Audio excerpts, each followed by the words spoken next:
Bonjour à toutes, comment il est? Toujours avec un grand plaisir que m'y retrouve à Zot chaque matin entre 6h et 6h25 pour parler un peu de l'actualité, ce qui se passe dans notre pays, La Réunion, mais aussi ailleurs dans le monde. Et nous excusez-nous déjà hier, nous avons eu un petit souci technique, indépendant de notre volonté, ce fait que le journal était un peu casse-cassé par rapport au flux, et puis elle n'a pas gagné la rediffusion hier soir. Dommage, c'est des choses qui arrivent. C'est des aléas du direct, ou alors des aléas du direct, un petit souci aussi était là, mais on entend un peu de désordre partout par là-bas, on sait ce qui arrive. Donc nous va commencer avec l'ancien président de la République, Valéry Giscard d'Estaing, que les morts à l'âge de 94 ans avec une insuffisance cardiaque. Il était mort accompagné de toute son bande proche, tout le peuple était avec lui. Donc nous, c'est le président de la République, l'ancien président de la République, il est venu quand même à la Réunion plusieurs fois. Rappel à Zot, à l'époque, c'était dans les l'avion DC-10, c'était pas facile du tout. Tu faisais escale à Nairobi là-bas avant d'arriver, et donc c'est pour ça nous avions point trop la visite de gros hommes politiques de l'autre côté là-bas. Bien sûr, nous aura l'occasion de causer un petit peu sur ça, puisque lui est mort dans la nuit. Tu n'as pas eu le temps de trop préparer les affaires pour lui. Donc c'est un bug qui était assez calé. C'était dans la politique comme dans les finances, un peu comme Raymond Barre. Raymond Barre, que les peut-être connaît, était un Réunionnais, il était Premier ministre à son époque, à l'époque de Valéry Giscard d'Estaing. Donc, nous allons en parler bientôt. Mi rappelle à Zot aussi, hier, il voulait parler, c'était mardi. Alors, c'est mardi le premier, c'était des enfants de la Creuse que les venus participer à deux grands rassemblements là, entre le 5 et le 6 décembre pour l'occasion de renouer Zot Racine perdu. Zot, il devrait être au total près de 70 à revenir La Réunion, justement la Creuse. Pour ceux qui ne connaissent pas, c'est une affaire qui a marqué quand même le paysage de La Réunion, avec des enlèvements d'enfants que était sous la coupe de Michel Debré.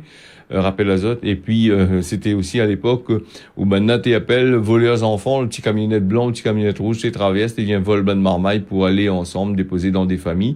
Nena, il dit où Zot là a réussi là-bas, et beaucoup l'a souffert justement, l'a été emmené du côté de la Creuse là-bas, et Zot l'a subi des violences, c'est-à-dire que Zot l'a été maltraité plus la pris Zot comme une deuxième partie d'esclavage, dans la partie là-bas pour travailler dans les fermes, tout ça là, parce que n'avait point de main d'œuvre. C'est vrai que dans le temps longtemps, l'été assez compliqué, l'État t'y prend, t'y ça avec, et aujourd'hui, il y a des gens, ils recherchent toujours cette bonnes parents, cette bonnes amis, tout ça là, que l'a été machin. Donc des parents, il pleut aussi, il a un peu fini de la vie sans avoir vu, sans avoir connu le fin fond de l'histoire. Tu vois que notre histoire elle est assez noire quand même, donc dans les affaires. Les autorités y annoncent sur 2 jours, entre le 1er et le 2 décembre, ils annoncent des 48 nouveaux cas donc de Covid-19. Il revient à une moyenne journalier de 24 cas par jour par là. Donc apparemment les affaires commencent à baisser. Ils montent, ils descendent. Nous la repose bien avec tous les systèmes de masques que les gens l'a mis. Et après, maintenant, ils pensent aussi que après les fêtes, ils risquent de gonfler un peu, le virus, il va revenir, un petit peu comme la France. La France aussi, on a les prix avec ça. Donc, nous allons parler de la dengue mardi 1er décembre, avant-hier. Donc, nous avons l'ARS qui indique à nous que là, 14 cas de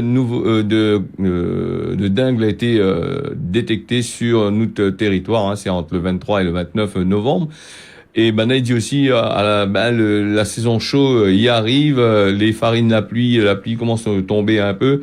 Donc les gîtes larvaires commencent à être un peu par place. Vous avez vieux affaires, vieux roues caoutchouc, il y en a encore. Il tire, il y en a encore.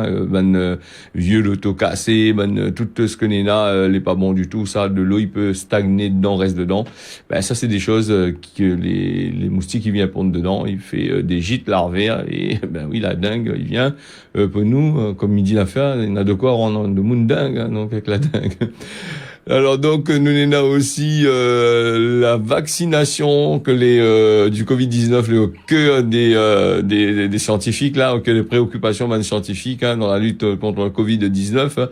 La haute autorité de santé il donne son premier recommandation pour cibler les bonnes premiers monde qu'il faut vacciner. Vous allez deviner, c'est les bonnes personnes âgées qui sortent plus précisément, on précise bien, dans les EHPAD. Alors d'après eux, c'est une stratégie qui pourrait limiter le nombre d'hospitalisations graves, de décès. Tout ça là, il va pouvoir soulager le système de santé. Il dit plutôt, il coûte à notre cher et donc il veut teste facilement là-dessus. Donc nous voilà. Et puis nous avions entendu, moi souvent m'écoute la radio, toutes sortes de qualités radio. On est là ici à la Réunion. Des fois, je fais rire un peu la bouche, je fais rire un peu la gale nous du Réunion, d'écouter les gens dire que c'est des poux. Et maintenant, à l'approche qui dit à ça qu'il faut vacciner à ça, justement, c'est même vieux monde. Des fois, la plupart du temps, ils appellent, ils disent que les poux, il faut vacciner, ils sont fatigués. Mais des fois, quand nous entend sur la radio là, la changer la donne, c'est-à-dire que nous entendons plus trop être d'accord qu'ils vaccinent à ça en premier. D'après tout ce que il dit sur les réseaux sociaux, dans ce qu'il dit il dit surtout pas, il sait pas trop sur les réseaux sociaux, mais surtout dans les actualités, tout ça, il commence à faire peur avec ce vaccin-là, qui est assez compliqué. On a deux vaccins, il doit être mis en place là, avec Pfizer et puis l'autre vaccin moins cher. Faudra me trouve le nom pour dire ça.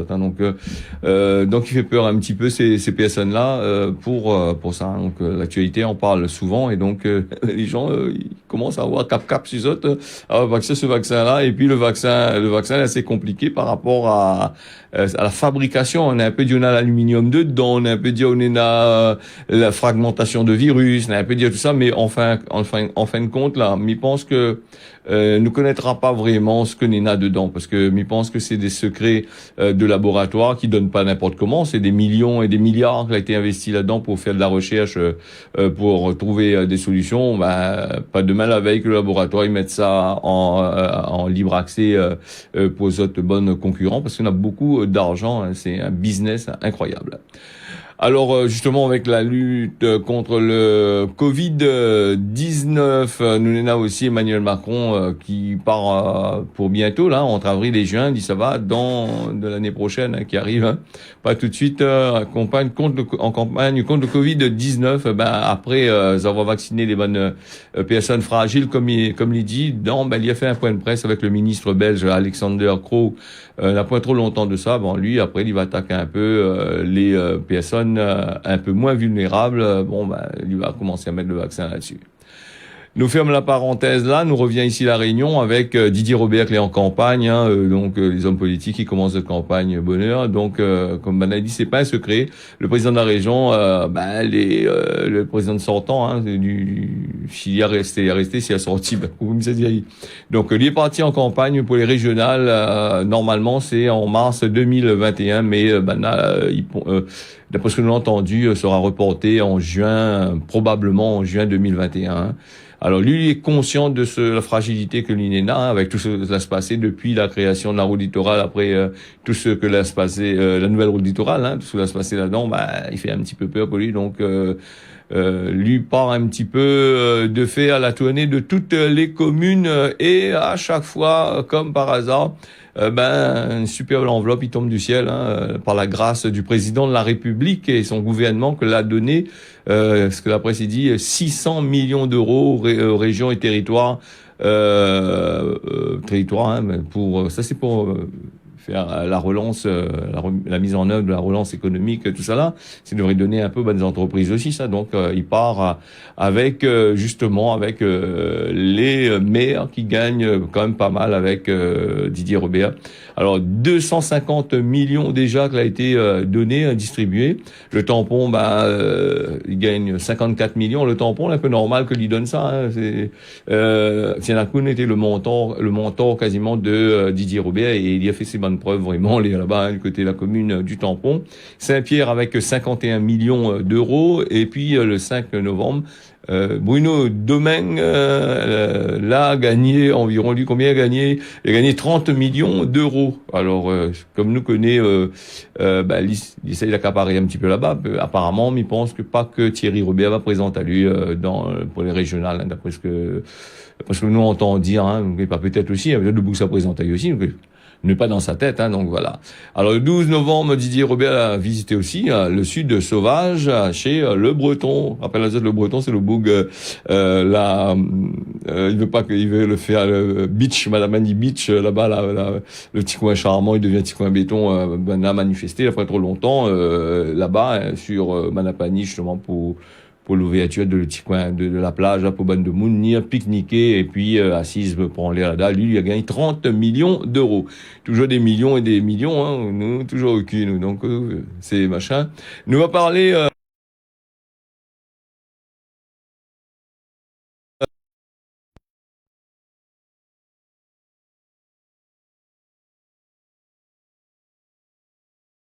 juste à écoute à lui et après à autres d'analyser, hein, parce que tout ce qui dit en règle générale là, nous pense que c'est assez compliqué quand même, parce que ce que lui dit, il a passé des accords avec pas mal de grosses sociétés multinationales pour ça là, mais comme nous connaît, Banane a toujours des problèmes avec ces sociétés multinationales là, mais parce une société multinationale, la plupart du temps, c'est des sociétés que les plus riches que certains États.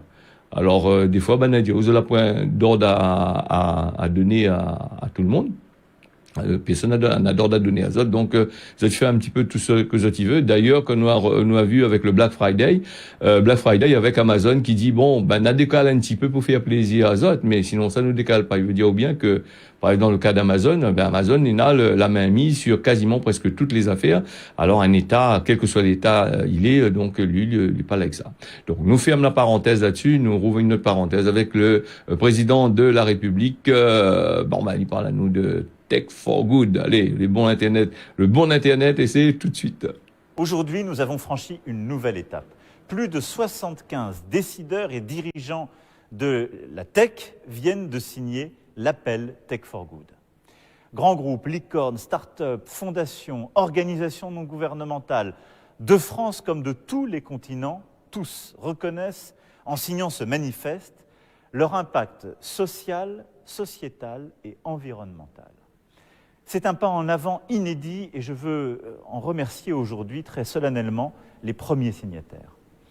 Tech for Good est une initiative née en 2018 de la conviction que oui, la technologie a permis des progrès majeurs, des progrès démocratiques, scientifiques, éducatifs, mais aussi culturels, sociaux, économiques ou en matière de coopération internationale. Que oui, la tech est une réponse à nos défis climatiques, à nos défis face aux inégalités et apporte une réponse aux côtés des gouvernements. Que la tech peut aussi avoir des revers, en particulier quand des acteurs s'éloignent des valeurs originales de l'Internet et des réseaux sociaux. Et que ces revers, vous les connaissez, nous les connaissons. C'est l'extrême concentration des profits, parfois la menace sur les droits et libertés des personnes, c'est l'atteinte aux données, c'est la cyberdélinquance, la libre circulation des propos de haine qui parfois aboutissent aux pires crimes. C'est pour garantir que la tech agisse pour le bien que nous avons voulu travailler ensemble, de manière ouverte, multilatérale, multipartite, État, entreprises, monde universitaire, experts, société civile. Nous avons tous un rôle à jouer. Aujourd'hui donc, plus de 75 décideurs, dirigeants de la tech s'engagent. Ils s'engagent pour que les principes fondateurs du net soient préservés et renforcés. Des valeurs de liberté, d'ouverture, de transparence, de neutralité. Et ces valeurs sont les nôtres. Ils s'engagent pour apporter des solutions aux grands défis des temps présents. Développement économique, lutte contre les inégalités et les discriminations, réduction des émissions de gaz à effet de serre, préservation de la biodiversité. Ces défis sont les nôtres. Ils s'engagent à défendre un Internet libre, ouvert, sûr, interopérable et non fragmenté, bien commun de l'humanité, apportant à tous les citoyens les garanties qu'ils sont en droit d'attendre, respectant leur vie privée. Ils s'engagent pour instaurer des règles de gouvernance, des outils collectifs pour les espaces numériques. Les décideurs et responsables de la tech du monde entier ont décidé de lancer cet appel. Et l'appel que je veux lancer aujourd'hui s'adresse à tous les autres décideurs, les leaders du monde entier dans ce secteur et les autres. Rejoignez-nous. Vous aussi, rejoignez le mouvement en signant cet appel sur www.techforgood.international et en vous engageant au quotidien. Car au-delà de cet appel, c'est un engagement à travailler ensemble, à changer nos pratiques, à adopter de nouvelles attitudes, de nouvelles règles, de nouvelles gouvernances, de nouvelles régulations. C'est notre responsabilité commune. Rendez-vous lors du prochain sommet Tech for Good qui se tiendra au printemps 2021 pour poursuivre cet élan. Mais je veux aujourd'hui qu'ensemble, nous puissions célébrer cette étape décisive de l'appel des 75 premiers aujourd'hui. Merci à tous. Voilà, le président de la République, Emmanuel Macron, qui parle à nous de justement les nouvelles technologies, qu'il est bien présent dans notre pays, La Réunion, dans notre vie de tous les jours. Mais malheureusement, quand on regarde bien la situation actuelle avec, comme il disait, les grosses multinationales que la tête de l'Internet, c'est un peu compliqué la situation. Mettre en place des projets sans Banna, c'est plutôt Banna qui dirige. Vous pouvez faire des centaines de pétitions de signatures. Bon, nous, on a quand même des gros affaires comme Google, par exemple, pour citer Google, on a des autres sociétés. C'est Banna quasiment dans la même mise sur Internet. Les autres, ils possèdent toutes les nouvelles technologies et ils possèdent quasiment presque tout sur Internet. Ils enlèvent Azot, plus rien. De toute façon, Banna, il aimerait pas qu'ils mettent les autres bonnes affaires. Nous on va passer, nous on aura bien sûr l'occasion de causer là-dessus. C'est un sujet assez intéressant et important pour la vie de tout le monde. Nous on va parler de l'interpellation du dimanche. Yann devait parler de ça, il n'a pas gagné à cause de la coupure. Et donc dimanche, rappel à Azot, les gendarmes avaient été venus dans un accident là-bas et puis il a baissé un coup de pied l'autre. Un gendarme a baissé un coup de pied à un autre personne de la partie adverse, me dirait, qui voulait interpeller, rentrer dedans. Et donc, elle a filmé, le mettre ça sur Internet et donc, là, fait une polémique là-dessus. Donc, le président, là, le directeur général de la police ici, la Réunion, la gendarmerie là-bas, lui a dit, c'est une affaire que le général Pierre Potti, m'y croit, groupement de la gendarmerie de la Réunion, a estimé que c'était pas une faute du tout. Donc, c'est un coup de pied, reste un coup de pied, donc, quelle que soit l'histoire. Et après, des fois, le bougui mérite aussi le coup de pied aussi. Vous connaissez, des fois, on n'est pas sur place dans la situation pour juger ça. Et d'ailleurs aussi, quand on regarde bien actuellement la loi que Banana est en train de voter, en train d'essayer de faire voter, en train de mailler encore les amendements que vous êtes en train de voter justement pour les histoires de caméras piétons là, que les policiers doivent être équipés Azot, donc et puis l'interdiction de filmer la police en action, tout ça, il y a pas mal de affaires qui parlent. Que maintenant il parle dessus, et justement le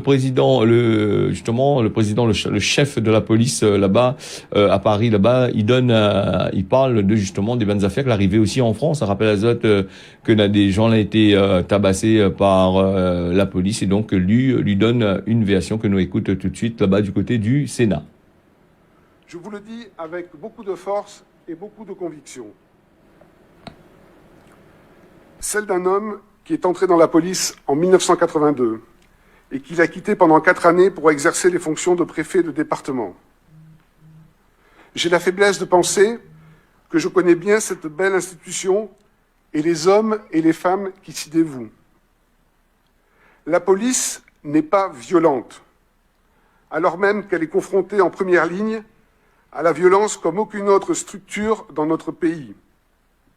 La police n'est pas violente et n'est pas raciste. En vous disant cela, je ne suis pas dans le déni et dans la langue de bois.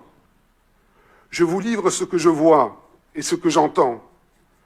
Je croise quotidiennement les regards de policiers qui sont le reflet et l'expression de notre société, comme peu d'institutions peuvent en faire état.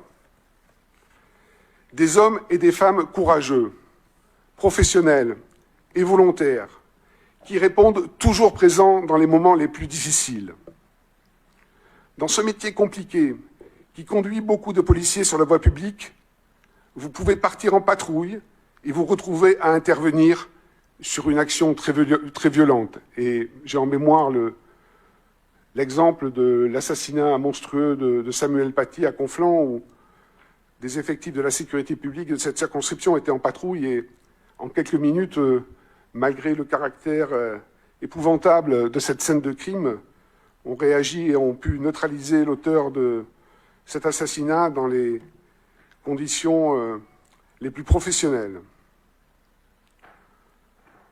Vous avez beau avoir été sélectionné, formé, équipé, encadré, arrive le moment de la décision, du geste que vous allez devoir faire en un quart de seconde. C'est ce qui rend ce métier passionnant, mais aussi exigeant et exposé, car vous engagez énormément de choses avec la décision que vous prenez. Dans ce contexte, certains, heureusement très peu nombreux, mais malheureusement encore trop nombreux, s'égarent en commettant des actes contraires à la loi et ou au code de déontologie. La police nationale les sanctionne sévèrement à la suite d'enquêtes conduites par l'IGPN, bouc émissaire un peu trop facile dans ces circonstances, et par les groupes spécialisés en charge des affaires disciplinaires relevant des directions actives. Face à ces situations, j'ai une double exigence. Tirer toutes les conséquences de ces actes et sanctionner les comportements contraires à nos lois, à nos valeurs et au pacte républicain. Adapter nos méthodes et nos pratiques. Je vous le redis avec force, la violence et le racisme n'ont pas leur place dans la police. Je vous le dis avec confiance, car j'ai beaucoup d'estime, de considération et de reconnaissance pour les policiers que j'ai le privilège de diriger. Vous pouvez aussi leur faire confiance. Voilà, le directeur général de la police nationale, lui a intervenu là-bas au Sénat, c'est le grand patron, donc sur ces histoires de violence que la police y fait sur Dortmund. Les vrais, il va dans les deux sens. Des fois, la pointe le choix aussi, des fois dans ce histoires-là avec la conjoncture actuelle. Donc on va dire après chacun il fait son métier. Quand on est professionnel, on reste professionnel ou ça pas dépasser la limite du professionnel. Donc voilà un peu les affaires. Nous parler de Covid, mais cette fois-ci à Mayotte, une situation que Santé publique France il publie là sur l'île au parfum avec 9 mois depuis 9 mois. Il a fait ses études là-dessus là. Et donc pic économique qu'elle avait commencé en mai avec que la maladie avait gonflé bien toutes les affaires, 50 pour 100 000 habitants en juillet, et puis la descendre un peu dans le mois de l'hiver austral de juillet à septembre. Et aujourd'hui l'épidémie Covid-19 il continue sur l'ensemble là-bas de l'île à Mayotte. Là-bas les dernières semaines a été marqué par un paquet d'hospitalisations là-bas du côté du service hospitalier de Mayotte, là-bas qui est déjà saturé. La point comme ici la Réunion, des grosses structures, elle est bien équipée, mais la structure n'est pas conséquent comme la Réunion. D'ailleurs la Réunion il possède aussi les plus grands hôpitaux de l'océan Indien. Alors donc nous là-bas depuis le mi-octobre, a au moins 6 nouveaux patients par jour et avec des formes que les assez sévères de la maladie du Covid-19. Nous va passer tout de suite là à 6h23, 24 même, donc on va passer à notre causement La Réunion. Critique, il fait avancer, et si Ougain fait mieux ou fait, au lieu de battre la langue comme l'âme la mer. Il veut dire comme ça, si Ougain il fait, tant mieux. Si Ougain pas fait, critique pas de camarade, parce que c'est compliqué de faire quel travail que ce soit. Quand un Bougle entraîne, on entraîne de battre béton dans le chemin, mais il prend un exemple, on ne s'est pas dit de battre béton.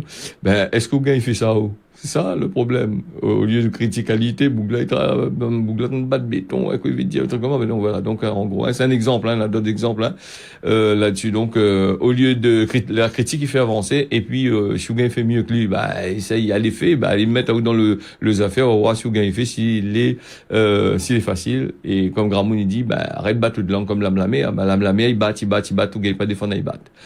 Nous va parler du mot magigador. Alors on a un bug là, fait un petit commentaire sur Facebook là, ceux qui suivent à nous. Alors magigador, que ça veut dire ça? Pour moi, magigador, c'est simplement un sorcier.